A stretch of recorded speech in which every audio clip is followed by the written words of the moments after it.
Isto. A partir desse momento, estamos gravando a nossa aula e depois será disponibilizada no YouTube, né? Nossas aulas estão tendo uma audiência muito grande, cerca de 15 milhões de pessoas estão assistindo elas, né? Talvez daqui uns 50 anos a gente chegue nessa marca. E hoje nós temos uma aula que era para ser, na verdade, uma, uma, uma aplicação de prova, né? Hoje a aula ela, ela iria ser estilo aplicação de uma prova. Só que nós professores nos reunimos, né? E nós achamos assim que aplicar prova online foge muito do contexto, né? Que a prova bimestral que a gente aplica, ela tem um caráter assim para você colocar ali o que você conseguiu aprender, né? Para você fazer de maneira individual, né, com um tempo limite, né? Então, se a gente disponibilizar a prova online, não faz sentido, né? Porque você vai poder consultar, você vai poder, às vezes não vai colocar com suas palavras, vai colocar com as palavras da apostila, né? E por mais que seja mais fácil para vocês, talvez a gente não ia alcançar a aprendizagem desejada, né? Então, o que, que nós reunimos e fazemos? Né? Nós decidimos fazer trabalhos avaliativos. Né? Eu vou aplicar esse trabalho para vocês, apresentar ele para vocês hoje, dia 6 de abril, e vocês terão até o dia 20 de abril para entregar. Né? Um prazo muito grande, até porque vocês têm muitas matérias. Né? Então, quando vocês forem fazer, né? Vai gastar um tempinho bom aí, e vocês têm até o dia 20 de abril para entregar, tá? Esse trabalho ele vale 20 pontos, tá? E eu vou observar principalmente se a sua linguagem ela está sendo Ctrl C, Ctrl V, ou se você está usando uma linguagem realmente da sua interpretação, tá? Porque tem muito aluno que vai fazer o trabalho o seguinte, ele lê a pergunta, aí ele vai na apostila, né? Aí ele copia todo o parágrafo, que às vezes nem faz muito sentido, e coloca no trabalho, tá? Isso não é legal. Eu quero que vocês deem umas respostas assim, mais da interpretação de vocês, tá? Então deixa eu apresentar para vocês o trabalho avaliativo, ok? Eduarda Andrade, que milagre você por aqui, Eduarda. Seja bem-vinda. Quanto tempo? Seja bem-vinda. Pessoal, então vou apresentar para vocês o nosso trabalho avaliativo, tá? Aqui está ele.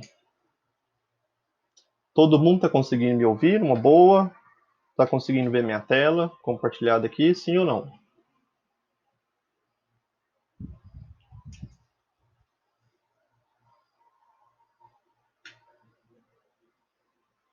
Sim. Tem um pão aqui, ó. Ok. Eduardo, você estava semana passada, é verdade, né? Agora que eu tô lembrando. No início você teve umas aulas que você não conseguiu, mas semana passada você estava mesmo, né? Seja bem-vinda, minha querida Eduarda Golbi. Como é que pronuncia seu sobrenome? É Gobi ou Golbi? Ou Gobi? Né? Vai saber, né? Júlio César está na chamada, seja bem-vindo, Júlio. Né? O Júlio, ele entrou na conversa, ele não entrou na chamada ainda. Né? Entrou agora o Júlio. Seja bem-vindo, Júlio. Minha querida Eusuíta está aí também com o microfone ligado. Boa noite. Boa noite, minha querida, tudo bem? Saudade de vocês.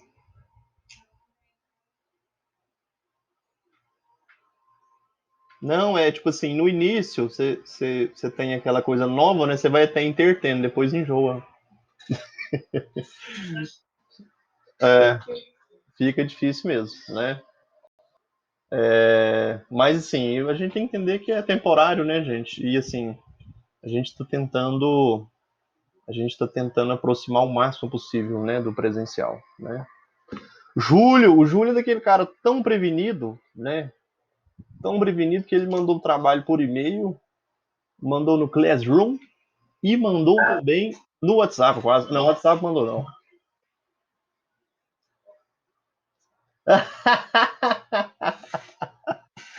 Então tá, meu querido. Tenha certeza que eu vou multiplicar por 3. Vou somar com a nota do trabalho de hoje, né? Ei, Julião, você é o cara, viu? Então, eu já falei com todo mundo aqui. Temos 7 alunos na chamada, né? E depois, quem não está online vai ver no vídeo, né? Que é gravado. Este é o trabalho que eu apresento para vocês, que substitui a prova bimestral, tá? É um trabalho avaliativo de 10 questões, né? E todas essas questões são dissertativas, tá ok? Tá? O que, que você vai observar? Muitas perguntas que estão aqui neste trabalho avaliativo se assemelham com as perguntas do estudo dirigido, que é este aqui, que nós corrigimos segunda-feira passada, tá? Então, o conselho que eu dou para você é olhando o seu estudo dirigido, né? Se você fez as correções ou acrescentou algo do que a gente passou semana passada, né?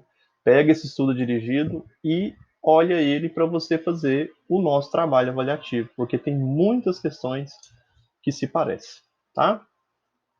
Certo? O que, que eu quero de vocês? Quero que vocês leiam os enunciados, tá? Alguns enunciados são breves textos, alguns enunciados são matérias de sites ou de jornais, tá?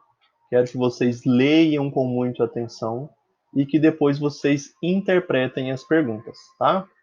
Se vocês preferirem, eu posso ir lendo questão por questão com vocês e dando alguns feedbacks, tá? Não posso fazer com vocês, mas eu posso clareando muitas coisas, tá? Suíta, não está no e-mail ainda, porque eu queria primeiro apresentar para vocês, para depois vocês pegarem, tá? Mas se vocês quiserem, eu posso mandar no e-mail agora, tá? Se vocês quiserem, eu posso mandar lá agora. Posso também, agora. Deixa eu ver se meu WhatsApp está com conversas que vocês não podem ver. Ah, com certeza.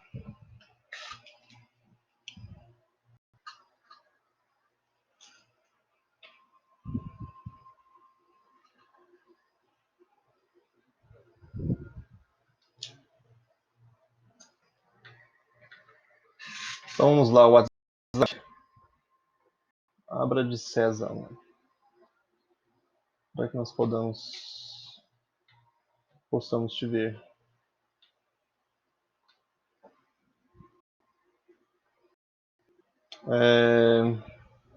O de vocês é esse aqui, né? FAEP Noturno, Psicologia. Vou jogar o trabalho aqui.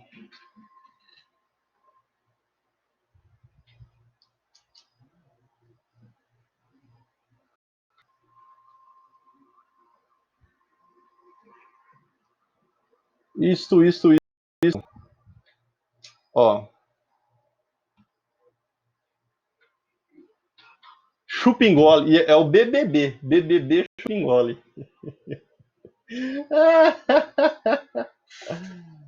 Que é um grupo de amigos, só casal, né? Faz umas farras doidas demais. Aí nós resolveu fazer um Big Brother. Só eliminando pessoas do grupo.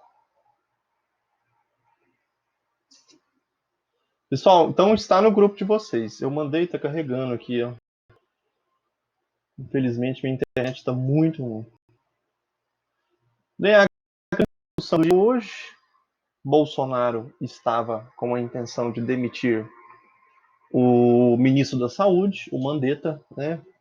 Sabe-se lá por quais motivos. No final da tarde, o grupo de ministros que o acompanham o convenceram abandonar essa ideia e ele voltou atrás. Mas ele queria demitir o Mandetta. Né?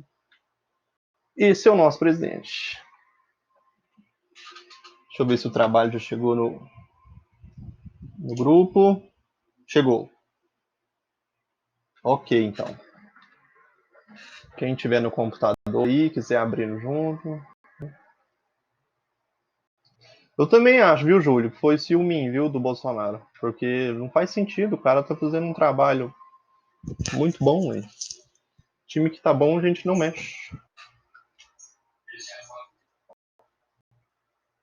Então,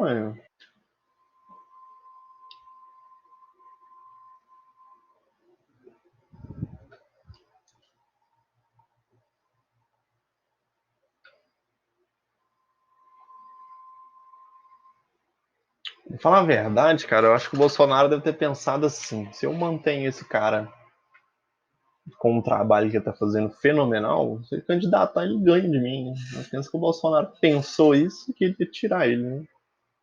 Só pode.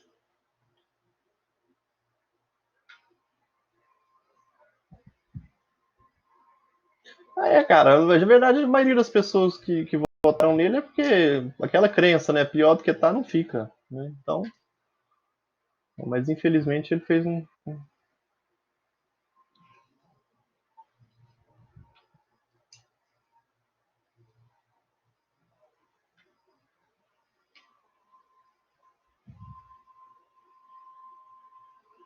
É verdade.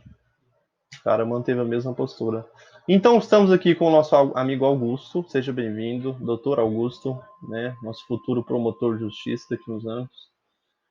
Entrou aqui também nossa querida Maria Aparecida, quanto tempo!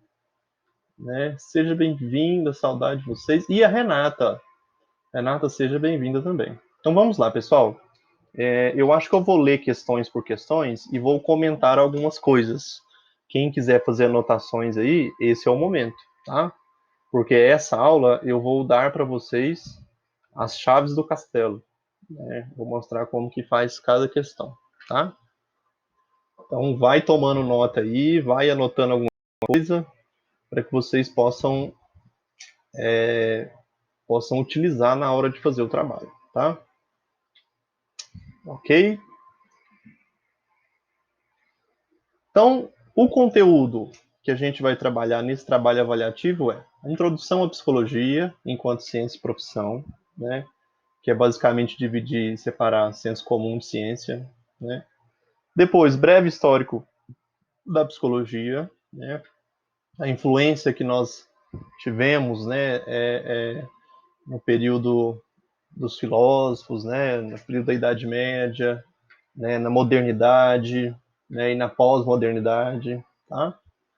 Depois, uma questão apenas que fala sobre a psicologia aplicada à justiça, tá? Como que a psicologia aí atua como um braço, né, que ajuda a justiça no exercício do direito, né?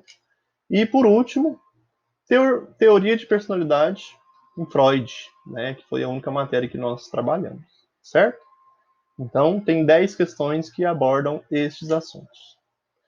Então, vamos aí para número 1, tá? Peço que vocês prestem bastante atenção nos enunciados e principalmente no que está pedindo, tá? Então, vamos lá. Número 1. A psicologia é uma área muito importante e que traz uma grande bagagem de conhecimento. Jundt é considerado um fundador da psicologia moderna, pois, em 1879, criou o primeiro laboratório de psicologia na Universidade de Leipzig, Alemanha. A partir daí, a psicologia se tornou uma ciência independente da filosofia, né, na segunda metade do século XIX. Para Jundt, a psicologia era uma ciência intermediária entre as ciências da cultura e as ciências da natureza. O campo da psicologia é bem vasto, né? O desenvolvimento psicológico consiste em uma formação gradativa de sínteses mentais. Ela é uma ciência aplicada, mas também é uma ciência de grande importância para qualquer área do conhecimento, né? Principalmente as ciências humanas, né?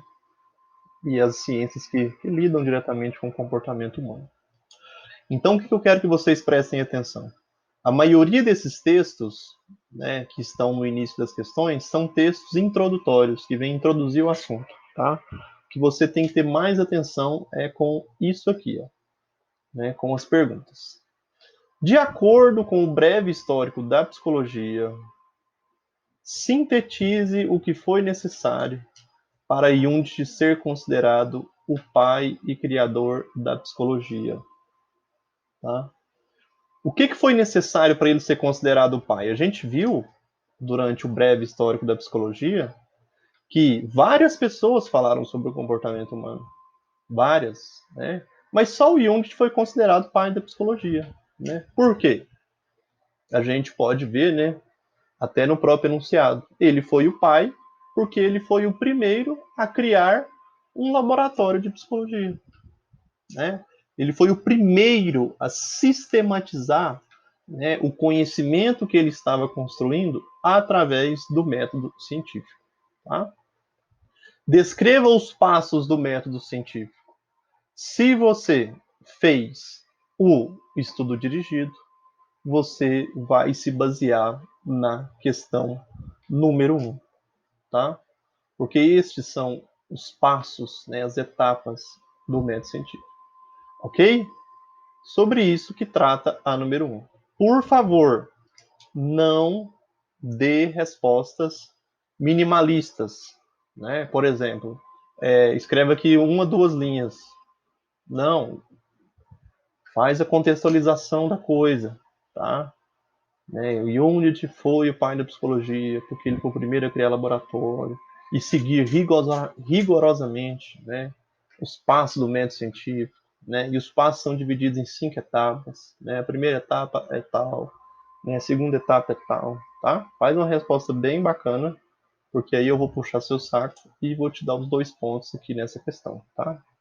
Cada questão vale 2 pontos. Ok? Essa é a explicação da número 1. Ah, Thiago, mas você está contando a resposta. Não, eu estou te dando pistas, né, locais, mas o que vai contar aqui é como você vai redigir, né, essa resposta, certo? Ok? Vocês acham que tá bom dessa forma, pessoal?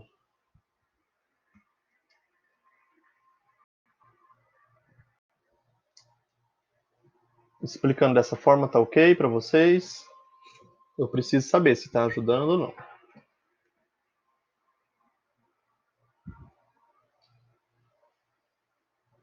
Ok. Então tá ótimo. Pega, vai fazendo as anotações aí, viu, pessoal? Vai fazendo as anotações, pega um caderno e vai marcando. Número 1, focar nisso. Aí tipo um esqueminha, que aí na hora que você for escrever a resposta fica moleza. Número 2.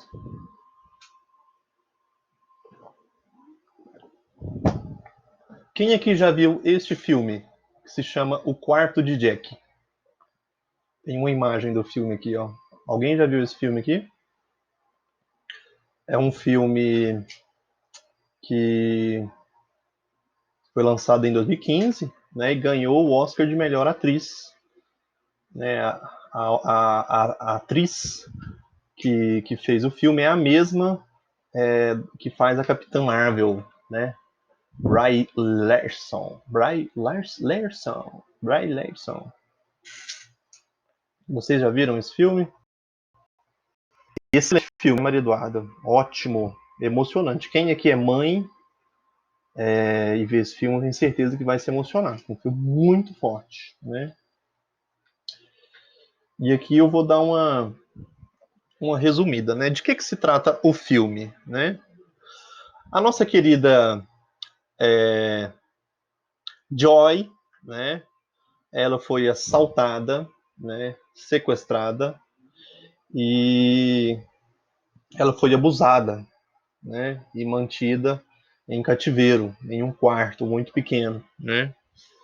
E ela acabou engravidando, né? Fruto desse abuso e nasceu o Jack, né? Por mais que tá com o cabelo grande aqui, você pensa que é menina, é um menino, tá?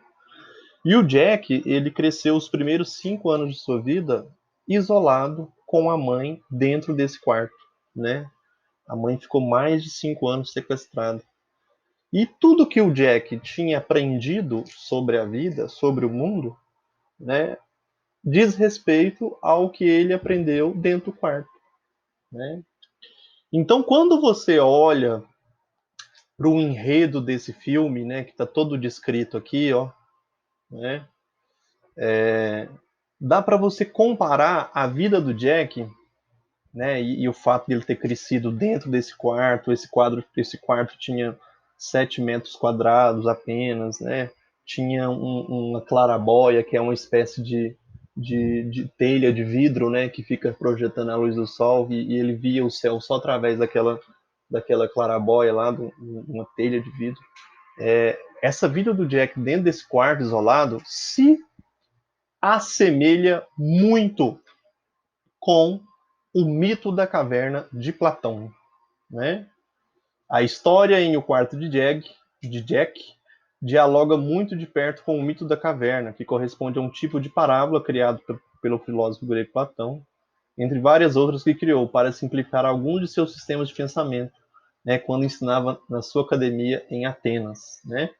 O que o Platão falava desse mito da caverna? Né? Assim como o Jack cresceu dentro desse quarto e acreditava que a realidade era a vida dentro do quarto, né, o mito da caverna de Platão, há 2.400 anos atrás, contava a história de pessoas que estavam, né, prisioneiras dentro de uma caverna e acreditavam que toda a realidade da vida era o que eles viam dentro da caverna.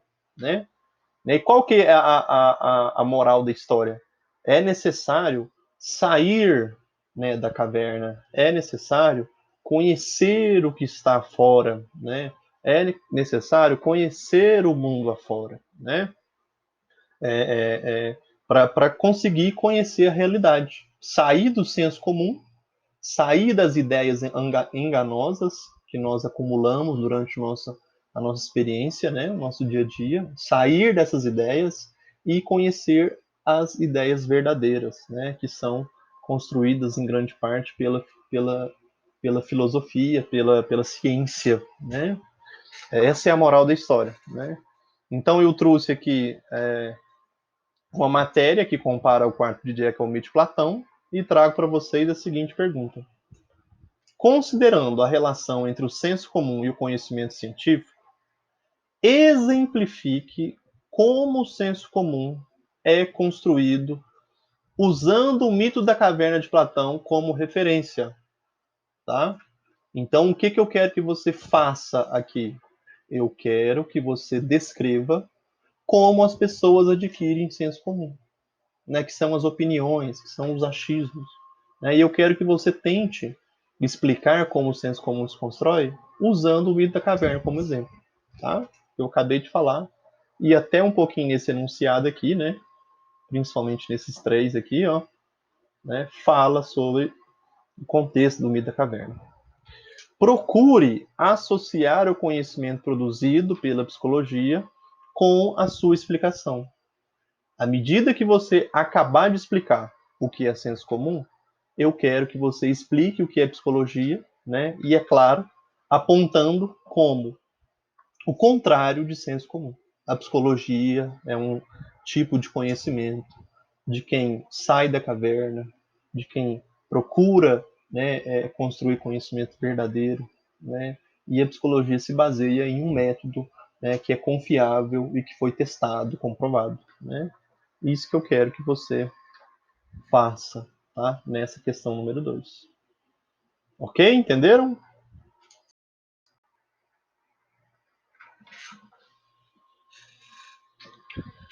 Essa é a questão número 2. Calma, Júlio. Relaxa, cara. Relaxa, relaxa. Vocês têm 15 dias, tá? Qualquer dúvida que vocês sentirem, vocês podem ir falando comigo. Ok? Stephanie entrou. Seja bem-vinda, querida Stephanie. Uma semana só pra fazer isso. Nada, rapaz. Que nada.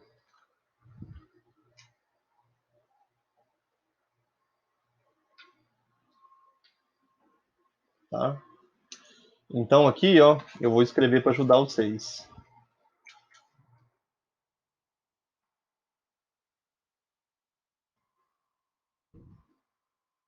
São duas respostas para essa questão. Primeira, explicar como as pessoas adquirem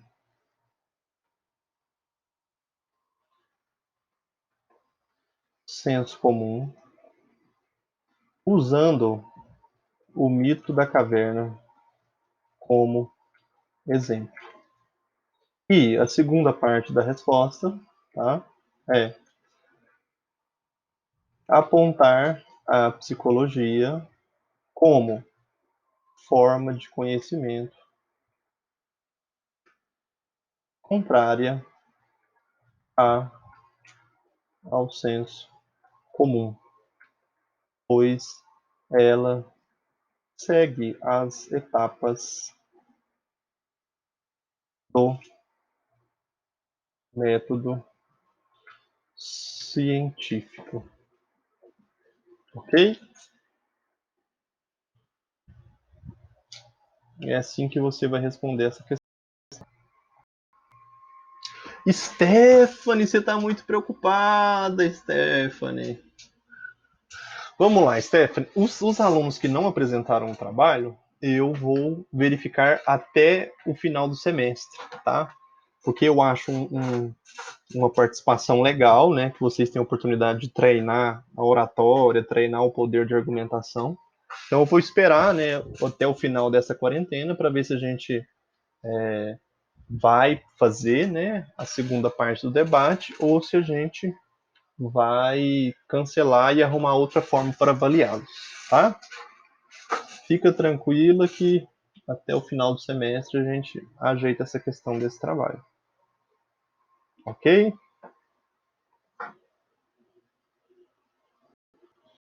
Disponha, minha querida. Então, questão número 3.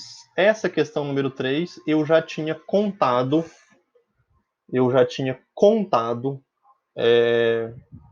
na correção do estudo dirigido semana passada, tá?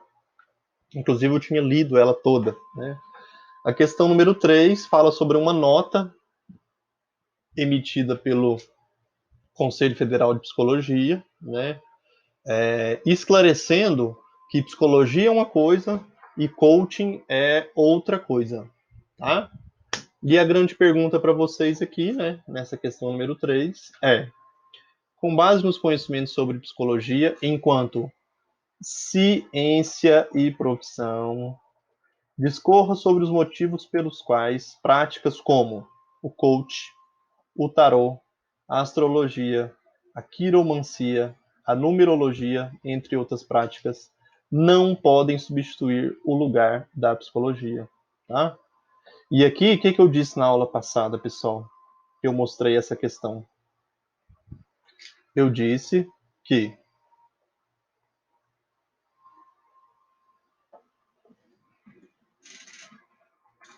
eu disse na aula passada, né?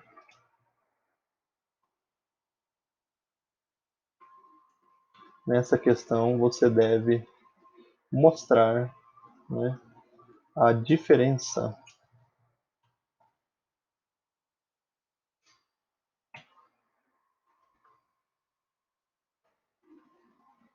do conhecimento produzido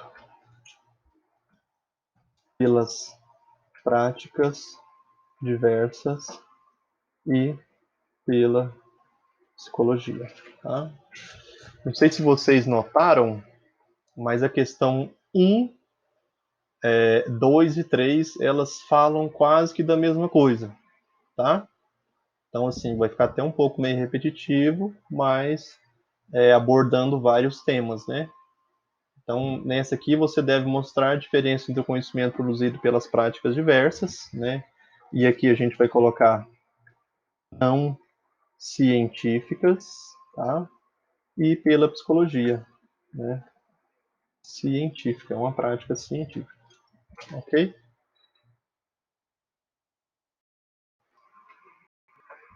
É isso mesmo, Júlio. Né? Terceira tá fácil porque os cambalachos. Vamos para a próxima. Essa aqui já muda um pouquinho o foco, tá? Já muda um pouquinho o foco. Número 4. Posso sim, Gabriel, voltar nas questões, nas colocações da segunda questão? Posso voltar sim. Vê se você quer fazer uma anotação, tá?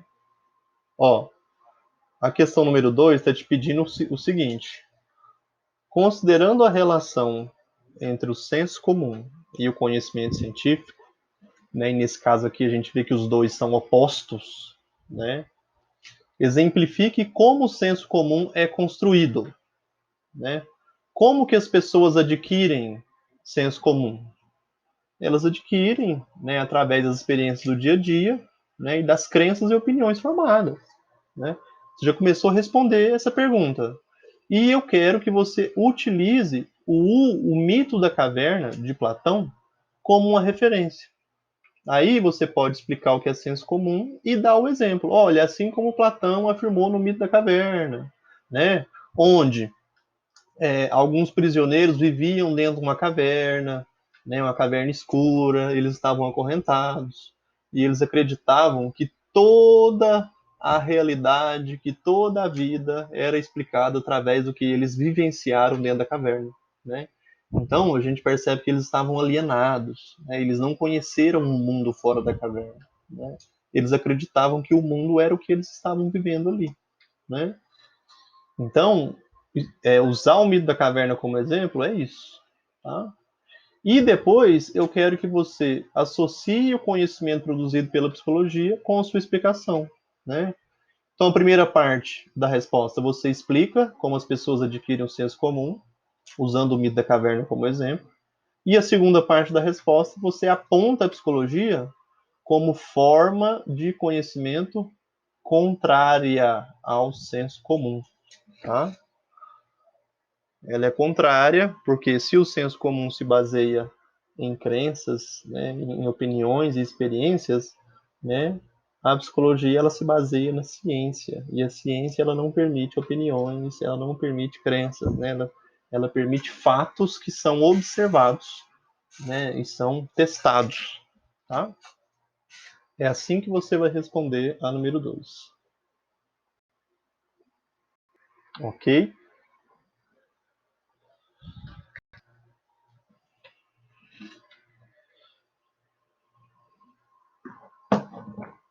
Questão número 4.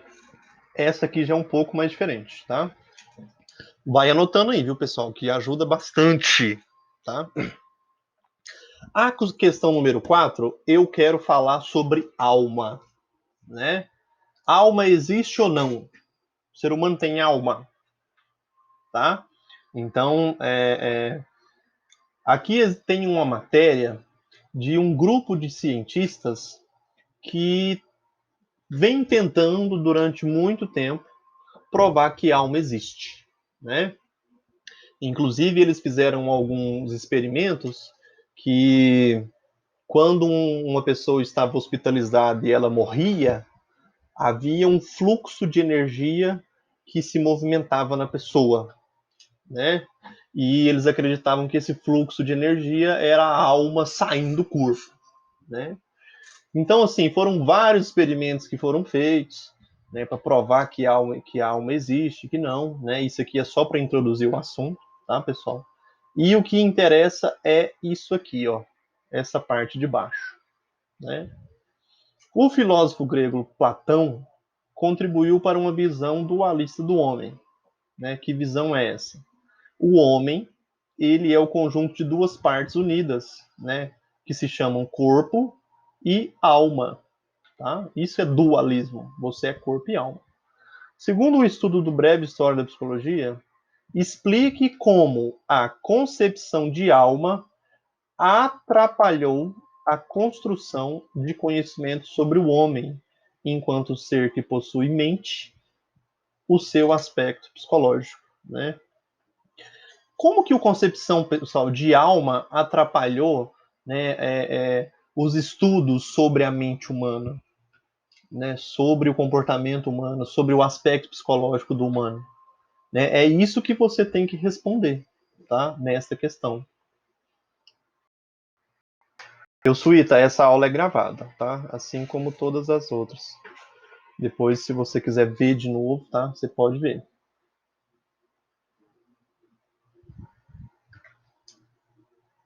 O que é, Lohane? Não ouvi.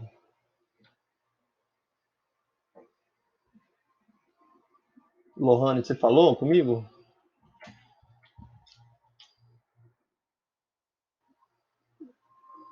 Hã?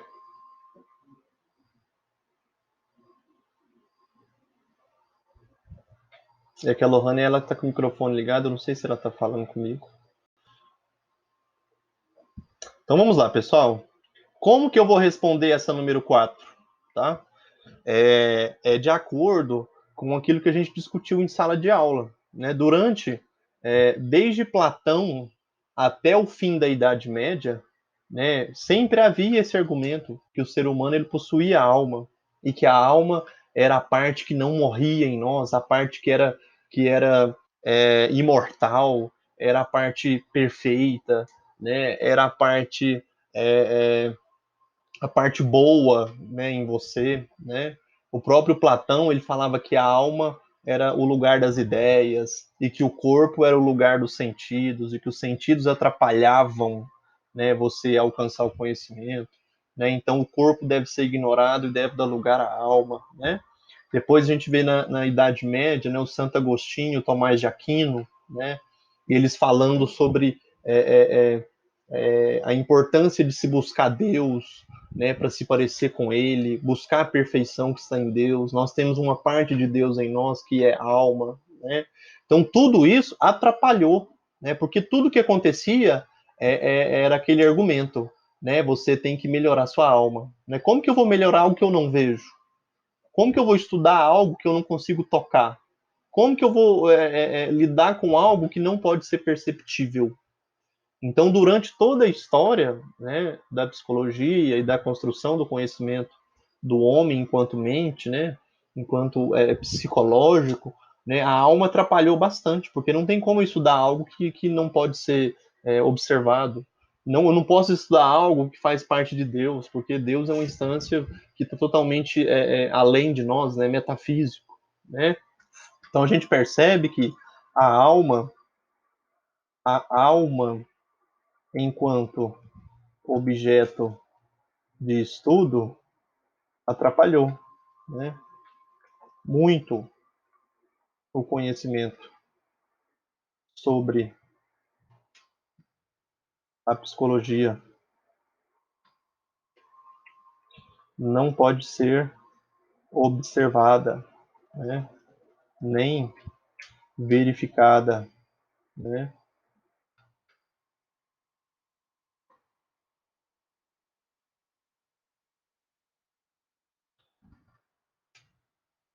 Todas as concepções que eles tinham sobre a alma eram frutos do senso comum, né, e que aquilo era compartilhado, né. Somente quando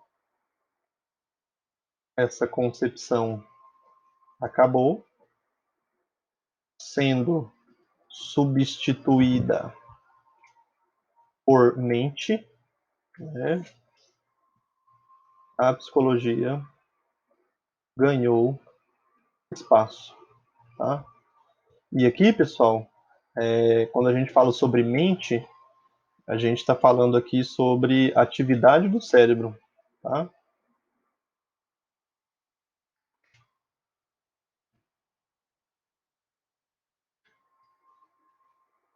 A partir, a partir do momento que o cérebro começou a ser observado, a ciência sobre o comportamento ganhou terreno, certo? Quando foi, né? que essa concepção de que a alma existe, né, ela caiu por terra, ela deixou de existir, né? Foi a partir da modernidade, né? Foi a partir da modernidade, certo? Então é isso que eu quero que vocês tentem responder aqui, tá? Segundo o estudo breve da história da psicologia, como a concepção de alma atrapalhou a construção do conhecimento sobre o homem enquanto ser que possui mente, né, o seu aspecto psicológico, tá? Vocês vão se basear aqui nessas ideias, certo? Bem tranquilo. Questão número 5. Essa questão aqui nós trabalhamos ela bastante na sala de aula. Foi uma das últimas aulas. E trabalhamos ela também quando estávamos falando sobre psicanálise. Tá? O que fala aqui a número 5? Né? É a frase famosa do Descartes. Né? Eu duvido, logo penso, logo existo. Né? O famoso penso, logo existo. Né? A frase é uma conclusão do filósofo matemático francês René Descartes, alcançada após duvidar da sua própria existência, mas comprovada ao ver que pode pensar e, desta forma, conquanto sujeito, ou seja, enquanto ser pensante, existe, né, sem dúvidas. Né? Indubitavelmente significa sem sombra de dúvidas. Né? Então, é a primeira frase explicando o Descartes, né? Penso, logo existo, eu duvido, logo penso, logo existo. E a segunda frase do texto 2 é uma frase que é contrária do Descartes. Penso onde não existo. Penso onde não existo. Ou, né, como eu passei na sala de aula para vocês, existo onde não penso. Né? Também serve. Essa frase ela foi criada pelo psicanalista francês Jacques Lacan.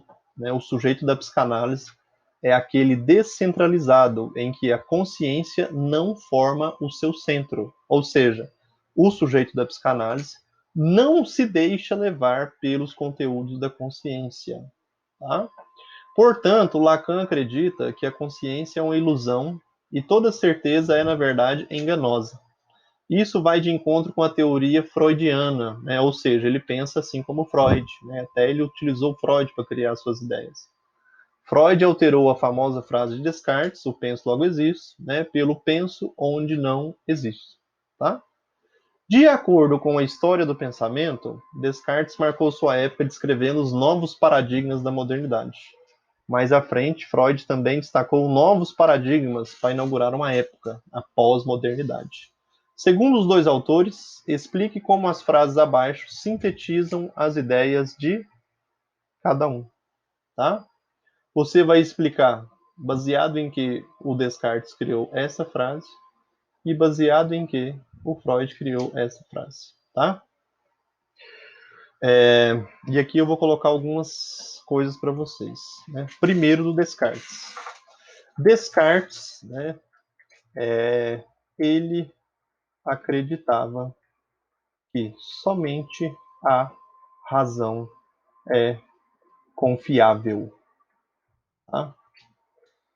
Assim como na matemática. Como assim, Tiago? Para ele, se você confia na sua visão, se você confia no seu tato, se você confia nos seus sentidos para construir conhecimento, o seu conhecimento ele é passível de ser enganoso. Qual que é a única forma de construir conhecimento? Através da razão. Né? E ele se inspirou na matemática. Qual que é a ideia dele aqui? Tem como eu duvidar que 2 mais 2 é 4? Tem como eu duvidar isso através da razão? Não tem. 5 vezes 5, 25. Tem como eu duvidar disso? Não tem. Porque é um tipo de conhecimento que eu só utilizo a razão. Só. Né? Então, a partir disso, ele cria a seguinte ideia. Só pode ser considerado verdadeiro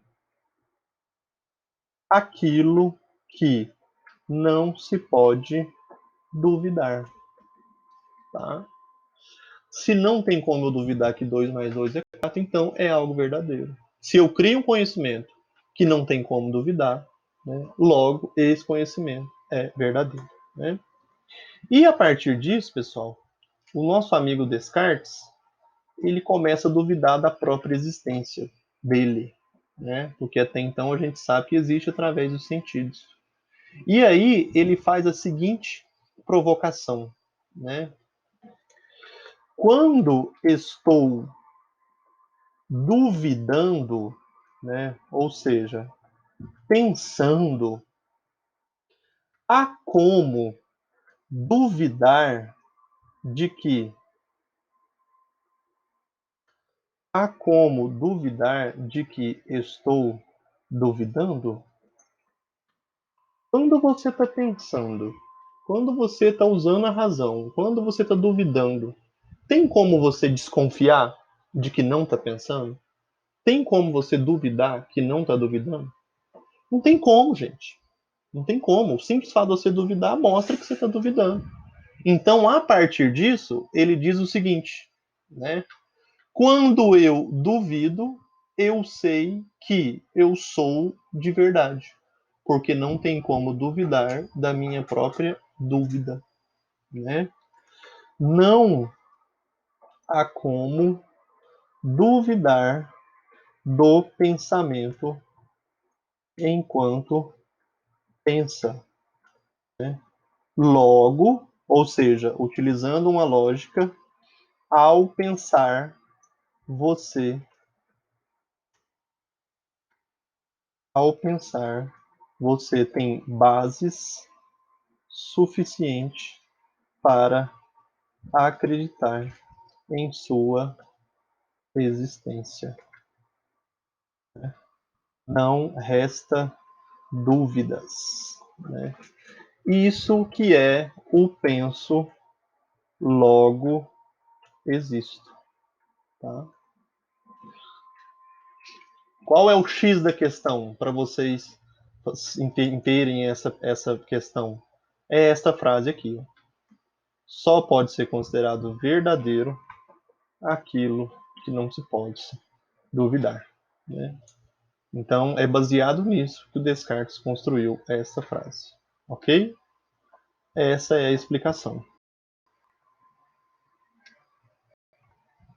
Ótimo, ótimo. Só que você está vendo que eu estou colocando aqui, né? O que eu ia responder você já está escrevendo. Cara. Ótimo. Mas eu estou colocando frases soltas, né? Aí você vai contextualizar na forma de uma resposta, né? Dissertando, argumentando, tá? Mas assim, eu estou ajudando vocês aqui bastante. Até porque eu tenho essa aula toda, né? Para aplicar, eu acho que não faz sentido eu só chegar aqui e falar assim, pessoal, esse é o trabalho, vocês se viram. Né? Eu acho que não faz sentido, por isso que eu estou ajudando vocês. Tá? Agora aqui, ó, o Descartes confia na razão, só ela que é confiável. Por isso que ele pensa, logo existe. E agora o Freud chega aqui e fala, existe onde não pensa. O que o Freud está querendo dizer com isso? Né? Quando ele inverte a frase do Descartes. Né? O que ele está querendo dizer com isso, pessoal? O Freud está querendo dizer que não há que se confiar na razão, porque a nossa consciência, né, quando você está exercendo a razão, quando você está pensando, você está utilizando a menor parte da sua mente, a menor parte da sua psique.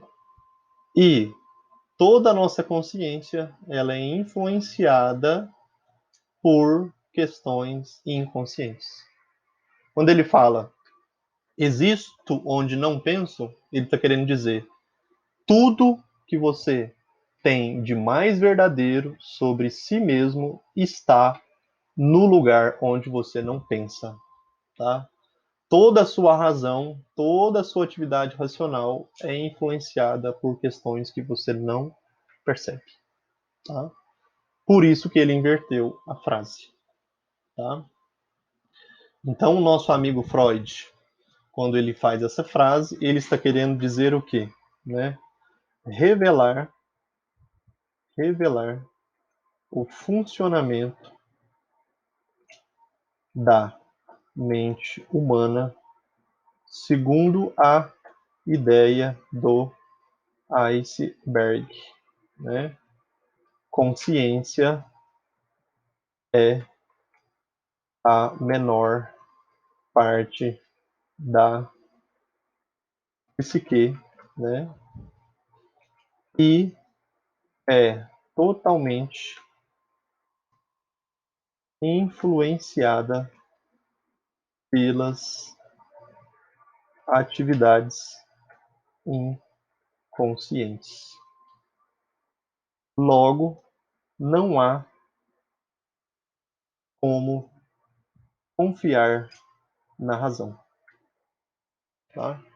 Esta é a frase. Tá? Aquilo que é feito sem pensar escapa da razão é o que temos de mais verdadeiro. Né? Existimos apenas no inconsciente. Sintetizando, é mais ou menos essa a ideia do Freud. Certo?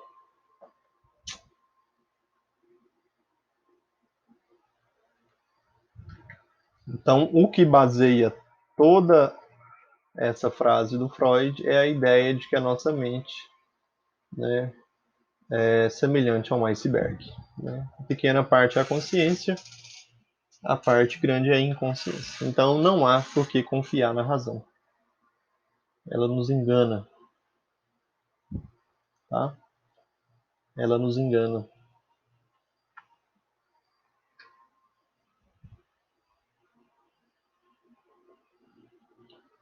Ela nos engana, nos engana.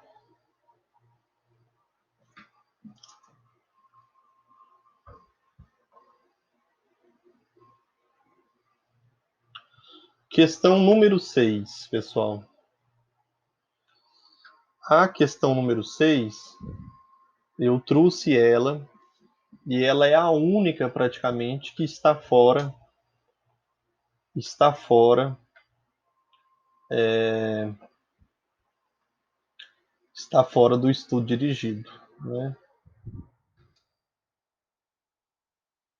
Essa é uma questão que foi da nossa penúltima aula na sala, né, que nós falamos sobre a questão de qual que é o papel do psicólogo, da psicologia perante a justiça, né? E nós falamos sobre a questão do papel das prisões, né? E como que funciona essas relações. Aqui, ó. Vamos ler a questão para a gente entender. Ó, presídios, a escola do crime. Pesquisa da revista Veja comprova que os bandidos no Brasil saem da cadeia muito mais perigosos do que quando entraram.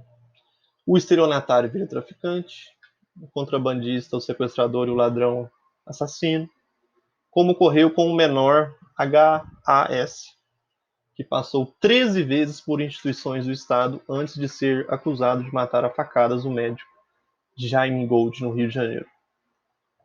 Na manhã de 26 de novembro de 89, Júlio César Guedes de Moraes, de 18 anos, aproximou-se do Porsche azul parado na esquina da Avenida Paulista com a Rua Augusta e, arma em punho, mandou que o motorista entregasse o Rolex de ouro que levava no pulso. A vítima, um executivo, passou-lhe o relógio, mas, assim que o bandido se afastou, gritou: "Pega, ladrão!". O ladrão chegou a atirar, mas a polícia apareceu e o prendeu. Moraes passou 8 meses na cadeia até conseguir fugir. Voltou a roubar, assaltou bancos e acabou preso novamente. Em 93, quando dividia pela quarta vez uma cela abarrotada de criminosos, de todos os calibres, entrou para a facção criminosa recém-criada. Fugiu, foi preso outra vez em 95, assassinou 3 detentos a golpes de faca, junto com 14 comparsas. Em 2002, depois de uma sangrenta troca de comando da facção, Júlio de Moraes, o ladrão, que havia sido preso pela primeira vez ao tentar roubar um relógio, já tinha outro nome e outro status. Era o Julinho Carambola, o segundo homem do PCC, a facção criminosa que domina os presídios de São Paulo e à qual se atribui a morte de centenas de homens dentro e fora das cadeias. É uma matéria aí de 2009. Foucault, no seu livro Vigiar e Punir, livro que nós comentamos, né, na sala de aula, escreveu a seguinte frase: resumindo, desde que funciona um novo sistema penal, o definido pelos grandes códigos do século XVIII e XIX, um processo global levou os juízes a julgar coisa bem diversa do que crimes. Foram levados em suas sentenças a fazer a coisa diferente de julgar, e o poder de julgar foi, em parte, transferido a instâncias que não são a dos juízes de infração. A operação penal inteira carregou-se de elementos e personagens extra-jurídicos. Analise essa afirmativa se relacionando com a matéria acima e fale sobre a relação entre infrator e delinquente dentro da prisão, procurando abordar a perspectiva de curiosa substituição. Então, mais uma vez, a gente percebe o quê? A questão se responde em duas partes. Tá? Qual que é a primeira parte que nós vamos responder aqui? Ó?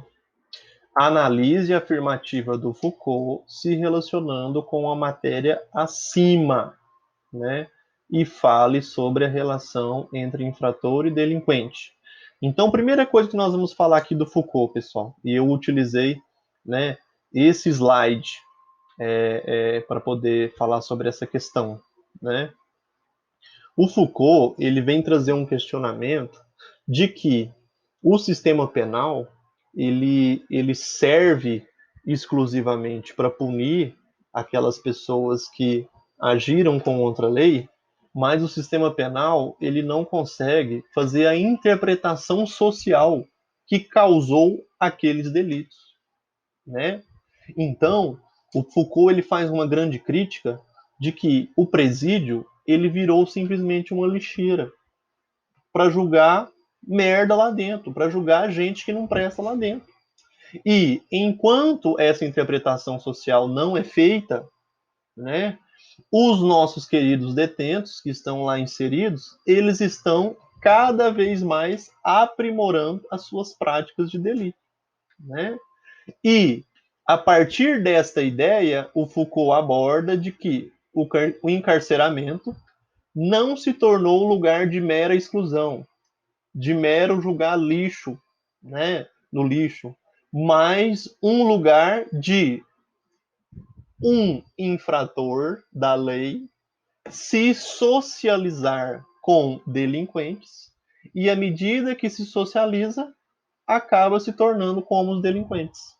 Que é mais ou menos essa charge aqui, né? Olha o que o cara fala.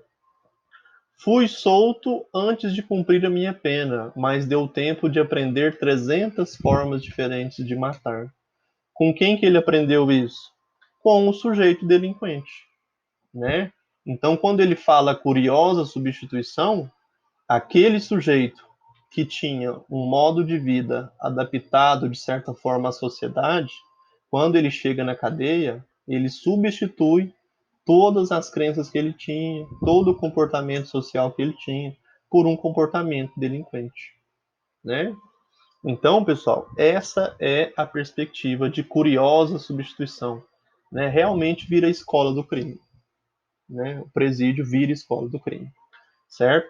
Até o nosso amigo Sérgio Moro, né, ministro da Justiça, quando ele foi criar o pacote anticrime no início desse ano, se não me engano, ou no final do ano passado, uma das abordagens que ele ia utilizar é soltar presos que estavam na cadeia com delitos leves e colocar na perna deles a tornozeleira eletrônica. né? Porque aí a justiça conseguiria controlar, né, onde eles estavam, né? Ele estaria de certa forma preso, vigiado pela tornozeleira eletrônica e não ia socializar com os delinquentes dentro da cadeia, né? Quem que são os delinquentes? São os chefes, né?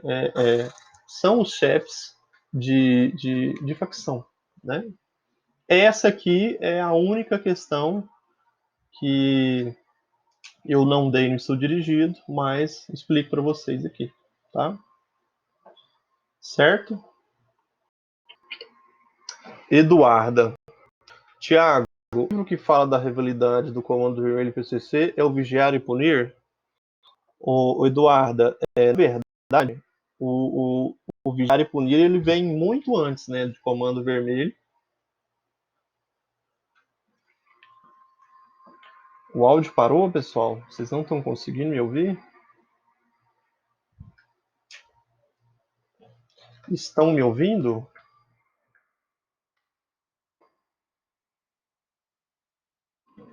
Estão me ouvindo agora ou não? O Gabriel não, Soraya não, a Kélia está conseguindo ouvir. Vocês não estão conseguindo me ouvir?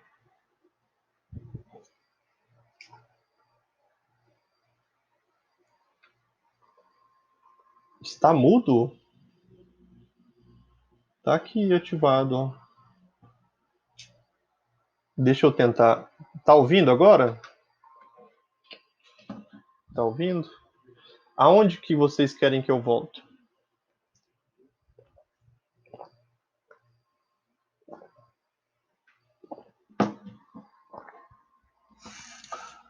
Vocês querem que eu volte do início? Ou teve algum trecho que vocês pegaram?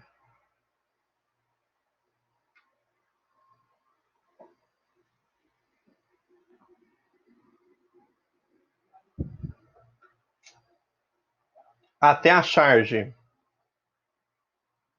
Até a charge, então tá ótimo. Né? É isso aqui, Eduarda. A perspectiva. Ah, deu para entender, né? A perspectiva, né, de curiosa substituição que o Foucault traz, né, é a perspectiva da escola do crime, né? O sujeito que é considerado um infrator cometeu um crime, né, cometeu um delito contra a lei, ele está socializando dentro do sistema penal com pessoas que têm uma vida toda de bandidagem, né?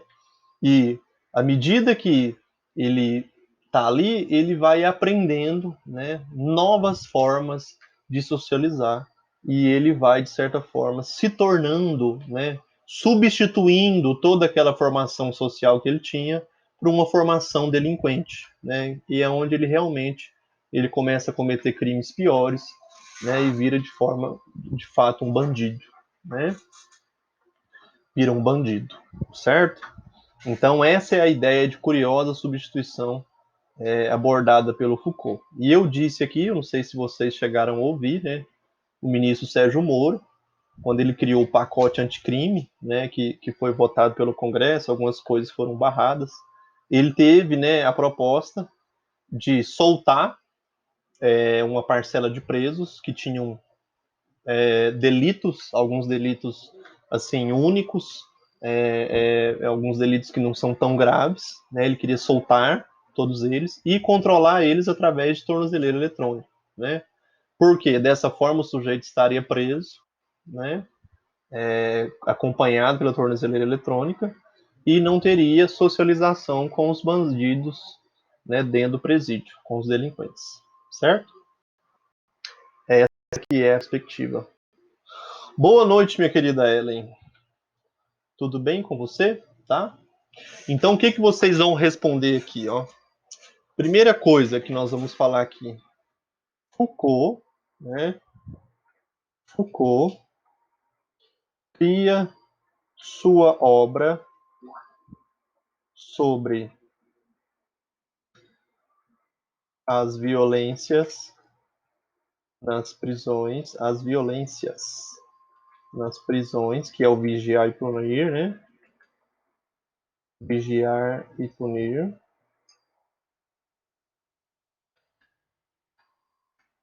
Se baseando na ideia de que elas servem apenas como lugar de exclusão. Não há uma interpretação do social para justificar as práticas de crime.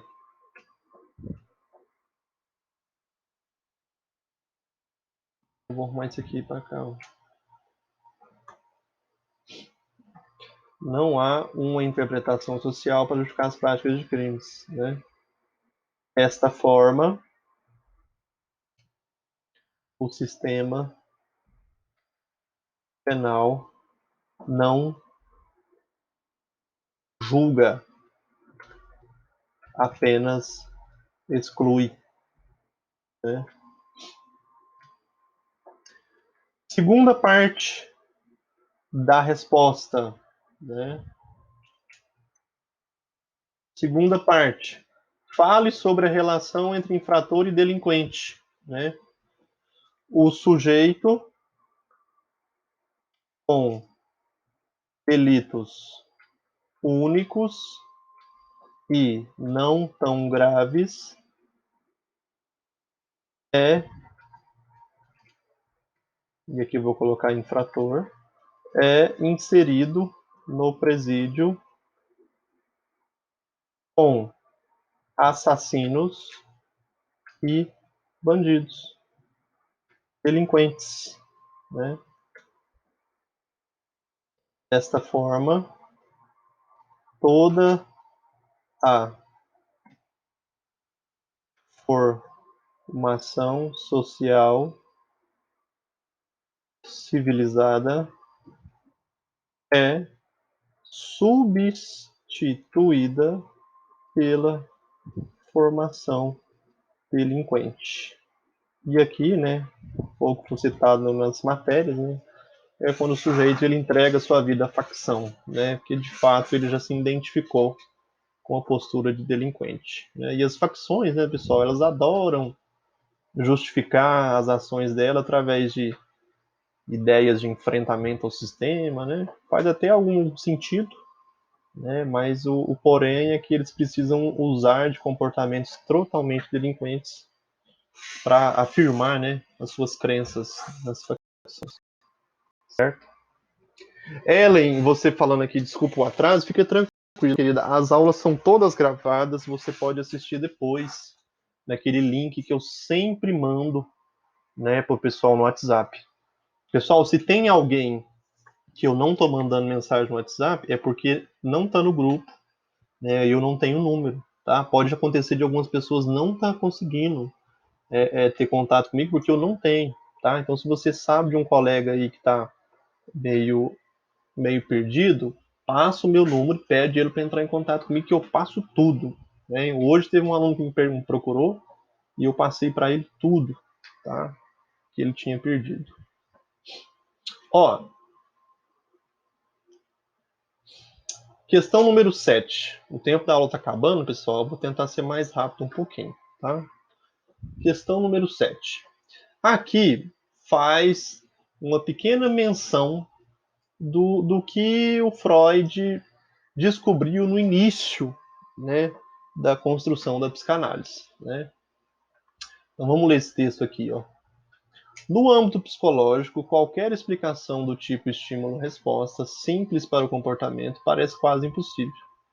Uma jovem mulher fala durante 1 hora sobre o seu antagonismo com a mãe, né? Antagonismo, pessoal, é a posição contrária à mãe, né? E com certeza isso deve gerar algum tipo de conflito, né?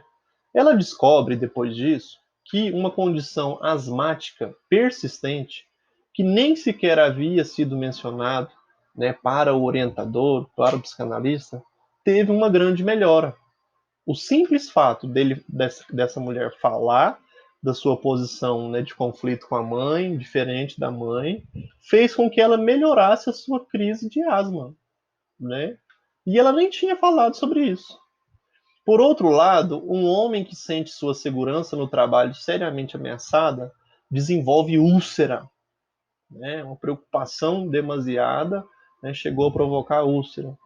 É extremamente complicado tentar explicar esses fenômenos com base numa cadeia atomística de eventos, né? Quando fala atomística aqui, é observando simplesmente, né, os fatores físicos, né, biológicos do corpo, né? O fato evidente a serem levado em conta, a nível teórico, é que o organismo, em todos os momentos, é um sistema organizado no qual a alteração de uma das partes pode produzir modificações em qualquer outra. E aqui, quando a gente fala, né, alteração em uma das partes, a gente está querendo dizer aqui que o seu aspecto psicológico, ele interfere no seu cérebro, interfere no seu corpo. Aqui no início, a mulher melhorou, falando sobre os conflitos com a mãe, e aqui o homem passou a ter úlceras, a saber que sua posição no trabalho estava correndo risco, né, podia ser demitido. Né? Então, esse é um texto que vem só introduzindo. E a pergunta é: o trecho acima pode ser associado ao referencial psicanalítico de Freud? Procure descrever quais descobertas Freud fez enquanto médico neurologista para criar a psicanálise, tá? Quais descobertas são essas, pessoal? Freud fez a descoberta do inconsciente, tá? Como que ele fez essas descobertas? Ouvindo livremente os pacientes, tá? À medida que eles iam falando, eles melhoravam alguns sintomas, tá? Augusto, você falou não aqui, você tá me ouvindo não? Tá conseguindo me ouvir não?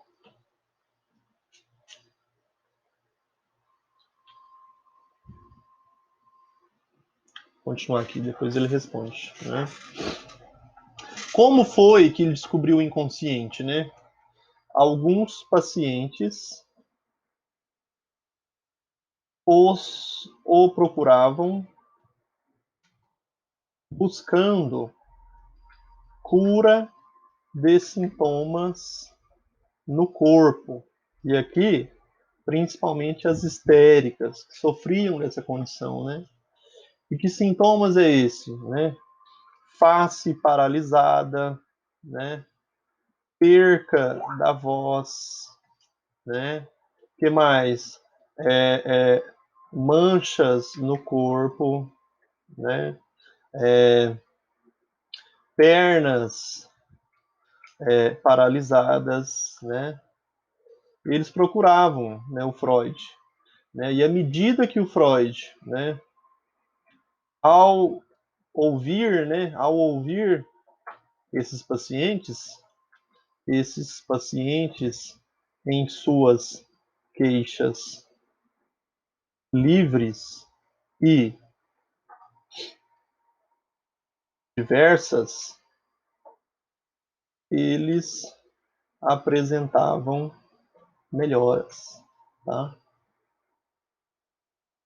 Freud descobriu que conflitos inconscientes necessitam ser tratados para que o corpo não crie esses sintomas, né? E aqui a frase para finalizar isso, né, pessoal? A voz do inconsciente não se cala até ser ouvida, né?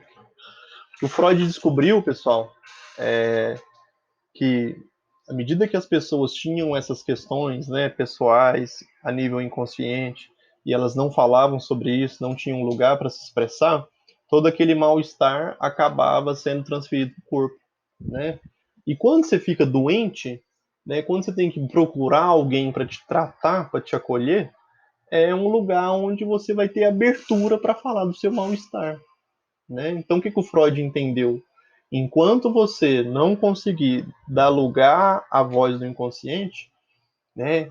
Você não conseguir um lugar para poder falar as questões que te incomodam, que estão às vezes bem guardadas, o seu corpo vai dar um jeito de ficar doente para que você tenha um lugar aonde falar daquilo que te incomoda, né?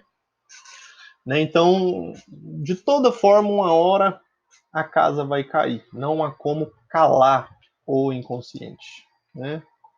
Essa aqui é a frase.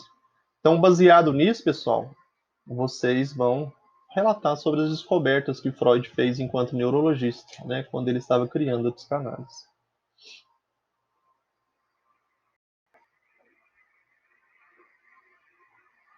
Ah, só. O Augusto, eu não sei se você percebeu, mas esses dias, eu acho que pelo efeito da quarentena, a internet está péssima, né? Você liga nos serviços de oferta de internet, eles sempre falam assim, porque o consumo está muito alto, a rede não está dando conta, né? A internet esses dias está péssima, né? Pelo menos aqui em casa está muito ruim. Essa é a número 7, tá? Número 8! Que imagem mais bonita, gente. Olha, quem aqui é casado, tem filho, já vivenciou isso aqui, ó. A criança tem um pesadelo, sonha com o bicho-papão e vai pro quarto da mãe. Chega lá, fica abraçadinho com a mãe, não desgruda da mãe e o pai que se lasque, né? Eu usei essa imagem aqui para representar um pouco do complexo de Édipo, tá? Para a psicanálise, grande parte dos conflitos psíquicos tem origem na infância e o desenvolvimento sexual do sujeito. Assim, transtornos neuróticos de histeria, obsessão, depressão, perversões e psicopatias podem ser explicadas a partir da família e da infância. Tá? Tendo como premissa esta realidade, qual a fase, qual a fase onde o menino deseja estar próximo da mãe e o pai assume o papel imaginariamente e assume imaginariamente um papel de rival nessa relação, tá? Que fase é essa, pessoal, em que ocorre o complexo de Édipo, né? É na fase fálica, tá? Geralmente é na fase fálica. Por quê? A libido se desloca para as genitálias, tá? A fase em que a libido se desloca para as genitálias. E nesta fase, a criança começa a tocar as genitálias, né?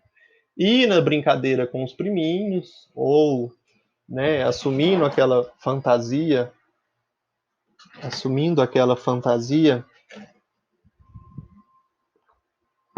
a criança ela começa a perceber que as menininhas não têm a genitália que ele tem, né?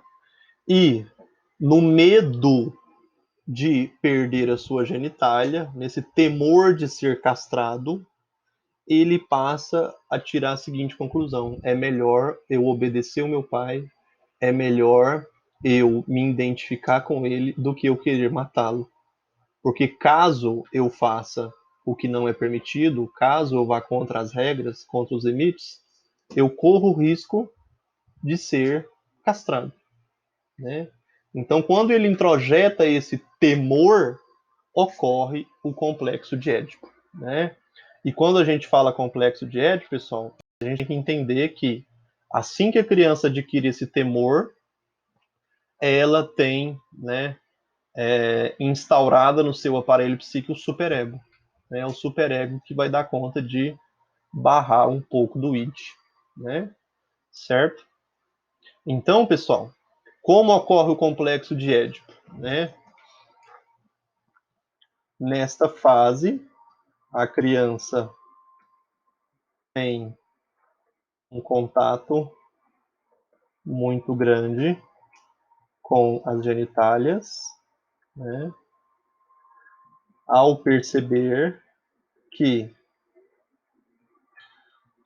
Meninas não têm a genitália de meninos. Cria-se a fantasia de medo. Cria-se a fantasia de medo, né? Temor, que é melhor obedecer às regras e o pai do que ser castrado e perder sua genitália. Tá? À medida que este temor entra em ação, a criança, né, recebe como herança este complexo o superego, né, instância que barra os desejos, né, incontroláveis do id. Tá? Vocês podem observar, pessoal, que depois da fase fálica, né, que é essa fase de 4 a 6 anos, a criança ela passa dos 6 até os 11 num período que a gente chama de período de latência. Né? A palavra latência ela significa algo que está escondido, algo que está latente, né? Que não tá em ação, tá parado. Né? Dos 6 aos 11 anos, a criança fica nesse período de latência porque a libido ela fica retida, né? Aquela necessidade de atender os desejos, ela fica retida e é a fase que a criança ela gosta de ir para a escola, ela gosta de participar das atividades sociais, ela gosta das regras, das brincadeiras, né? Porque o superego, né, ele foi instaurado e ele controlou de vez aquele id. Né? 6 aos 11 anos é a fase que a criança ela dá um sossego. Né? Ela ajuda mais em casa, ela fica mais comportada. Isso se ela tiver passado pelo complexo de Édipo. Né? Tem muita criança aí que não passa por esse complexo, né? Não recebe o superego e vira o capeta em forma de gente. Né? Isso acontece muito, tá? Descreva como ocorre o complexo de Édipo, sua relação, desenvolvimento social das crianças. É mais ou menos isso aqui, tá? Certo? Alguma dúvida? Alguma dúvida? Minha aula tá acabando, pessoal. Falta 8 minutos. Eu vou dar só uma pincelada aqui na, na 9 e na 10 para vocês fazerem.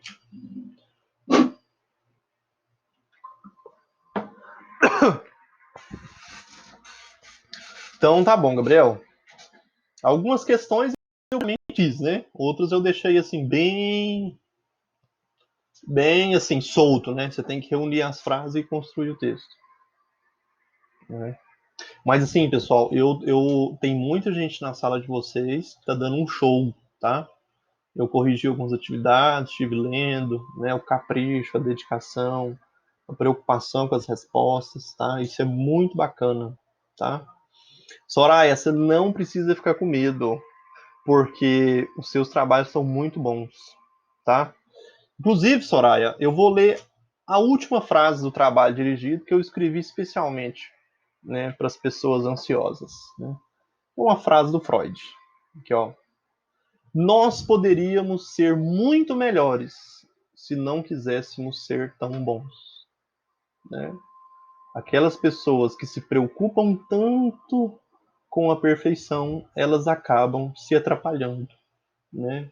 E não conseguem alcançar os resultados que elas querem. Então o segredo é não querer ser perfeito, né? Não querer ser tão bom, né? Porque se você cair nessa, você acaba se atrapalhando. E os seus trabalhos são muito bons, viu, Soraya? Não precisa de ficar exigindo demais de si, não, tá? Questão número 9, pessoal. Fala sobre os mecanismos de defesa, né, do ego, tá? E aqui a pergunta ela vem mais ou menos em duas partes. Disserte sobre as funções dos mecanismos de defesa para a preservação do ego. Os, os mecanismos de defesa têm a função de afastar do sujeito toda situação que cause angústia e ansiedade, né? Angústia ego. Eles, né, os mecanismos de defesa, procuram mudar a realidade para preservar o ego, né? O eu, né? A fim de que não sofra com a realidade, né?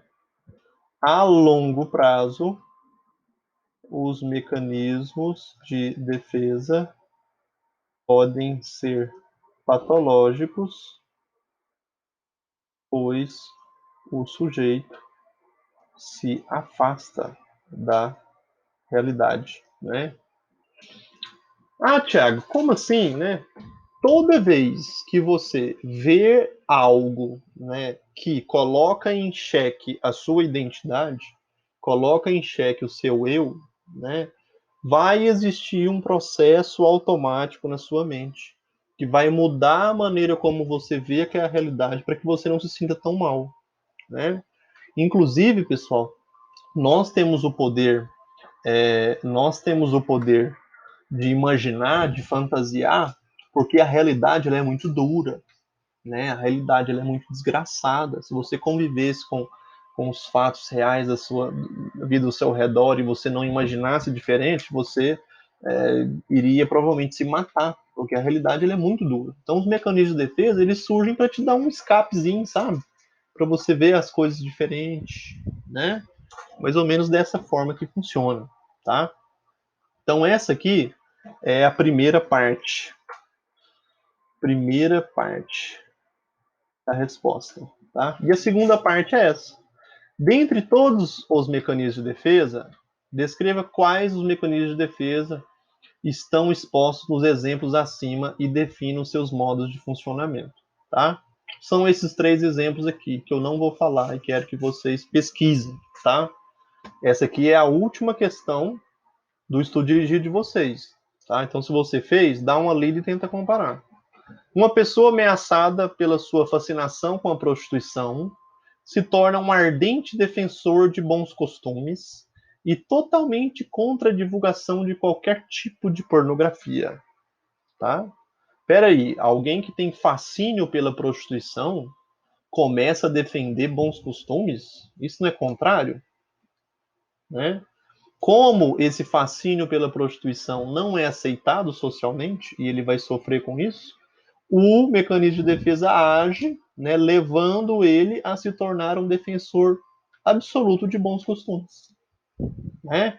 Isso aqui, pessoal, eu tenho um amigo meu que é dono de lan house, né?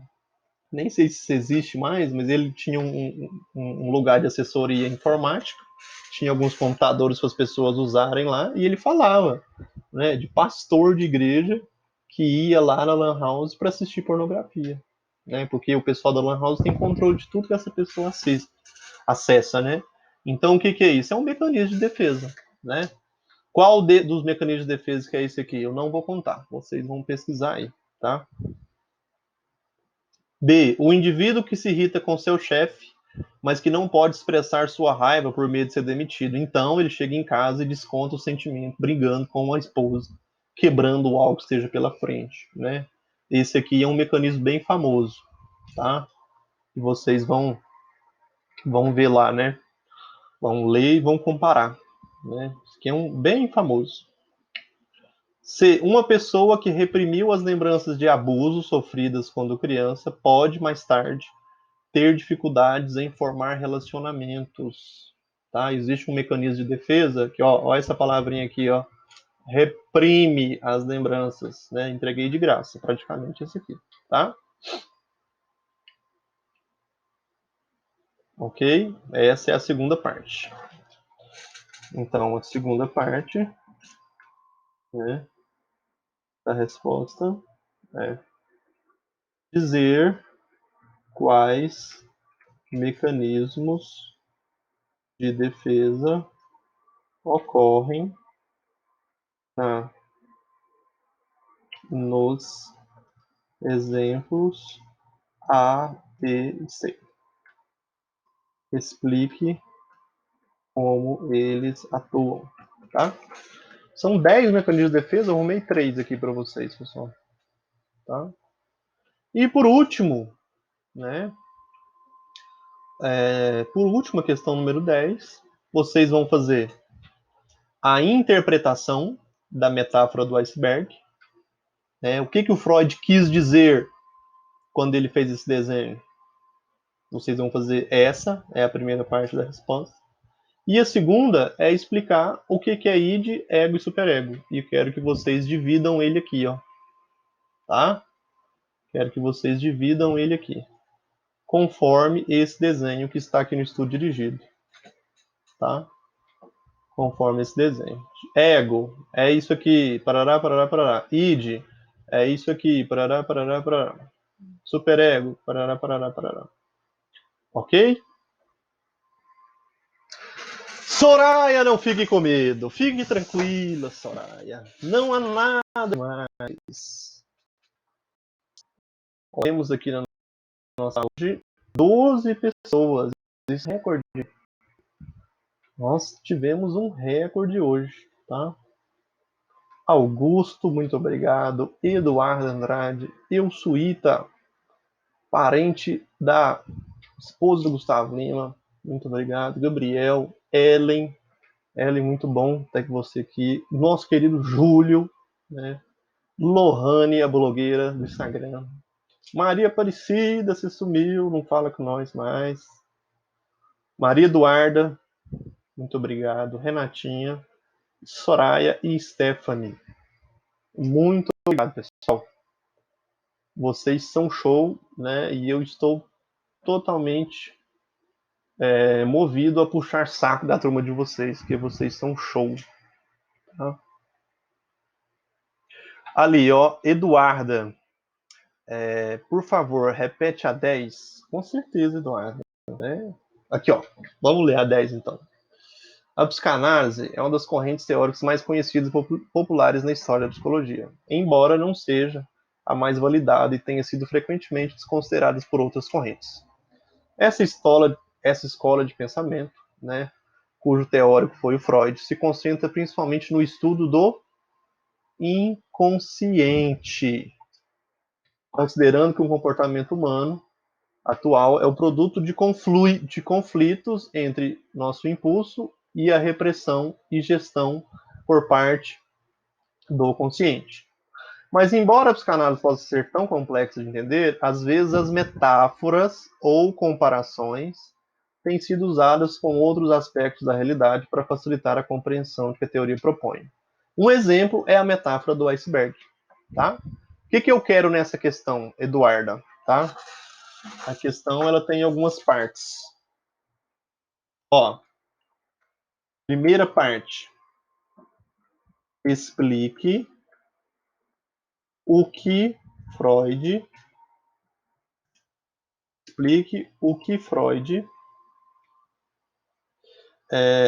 explique, vou colocar aqui, ó, como. Explique como Freud utilizou a ideia do iceberg para explicar a psicanálise, tá? Essa é a primeira parte. E a segunda parte, desenhar no iceberg cada instância psíquica, tá? E explicá-las. É isso para você fazer. Né? Como que está o desenho? É esse desenho aqui, ó. O superego, ele tem parte tanto consciente quanto inconsciente. O ego, ele já está geralmente na pré-consciência e na consciência. E o id, que é totalmente inconsciente, tá? O id é totalmente inconsciente. E a explicação deles é o que a gente fez aqui no estudo dirigido, ó. Id, ego e superego, tá? E eu quero que vocês respondam de forma dissertativa, tá? Então vocês vão escrever aqui explicando, tá? E não se esqueça dessa frase. Vocês poderiam ser muito melhores que se não quisessem ser tão bons, tá? Dá uma relaxada, fique tranquilo que tudo vai dar certo. Aqui, ó. Júlio, eu te achava um cara bacana. Imaginava que você fosse um carrasco. Pois é, cara, a primeira aula a gente assusta, né? E depois na segunda aula a gente conquista. Obrigado, Júlio. E os... Quem ainda pode falar? Corrigir, mas eu não vou falar nota agora. Vou falar só semana que vem. Sabe por quê? É porque eu tô dando um trabalho hoje. Aí eu falo a nota, aí tem aquele cara que é obsessivo ao extremo, que tirou 4 em 5 e fica chateado, sabe? Aí ele já mete o pé no foda-se, não tá nem aí, não vai fazer mais trabalho. Então eu vou esperar, quando vocês fazer tudo, eu conto as notas. Eu não vou dar bobeira de fazer isso, de jeito nenhum. É, eu, Suíta, muito obrigado pelo seu carinho. Eu adoro, viu, quando você está presente na aula. Uma dó que, assim, que nesse sistema de aula não dá pra gente interagir tanto, né? Tem hora que falha, não dá para entender direito, né? Pessoal, um grande abraço para vocês. Opa, para falar.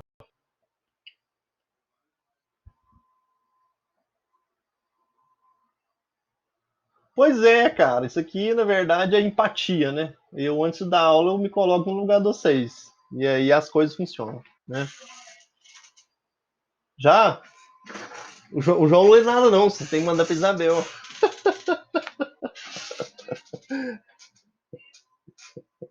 Ai, muito obrigado, viu, gente? Vocês são demais. Eu rio com a interação que a gente tem. Vocês são muito parceiros, viu? Grande abraço para vocês. Qualquer dúvida, entre em contato comigo. Vou disponibilizar o estudo dirigido no e-mail e no Classroom, tá? Quem quiser me entregar por e-mail, pelo WhatsApp ou pelo Classroom, fiquem à vontade, tá? Eu não vou pôr dificuldades, se achar melhor. E vou mandar no WhatsApp de cada um, tá? Um grande abraço, meus queridos. Hoje a aula foi ótima. Eu pensei que ia ser chatinha, mas foi até boa.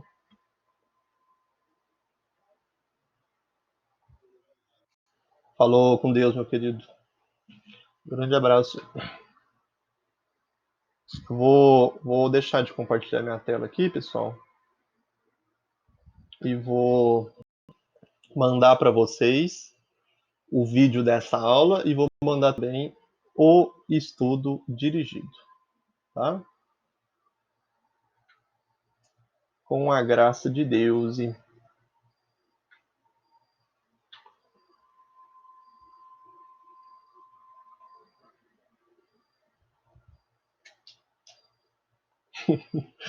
Ei, Lohane, você é 10, viu? Você é 10, menina. Boa noite, viu, Ellen? Fica com Deus. Até mais. Stephanie, parece mais, tá? Show de bola a participação de vocês. Aula que vem a gente canta Gustavo Lima de novo. Semana tem feriadão, tem aula só até quarta. Bom descanso pra vocês. Fui!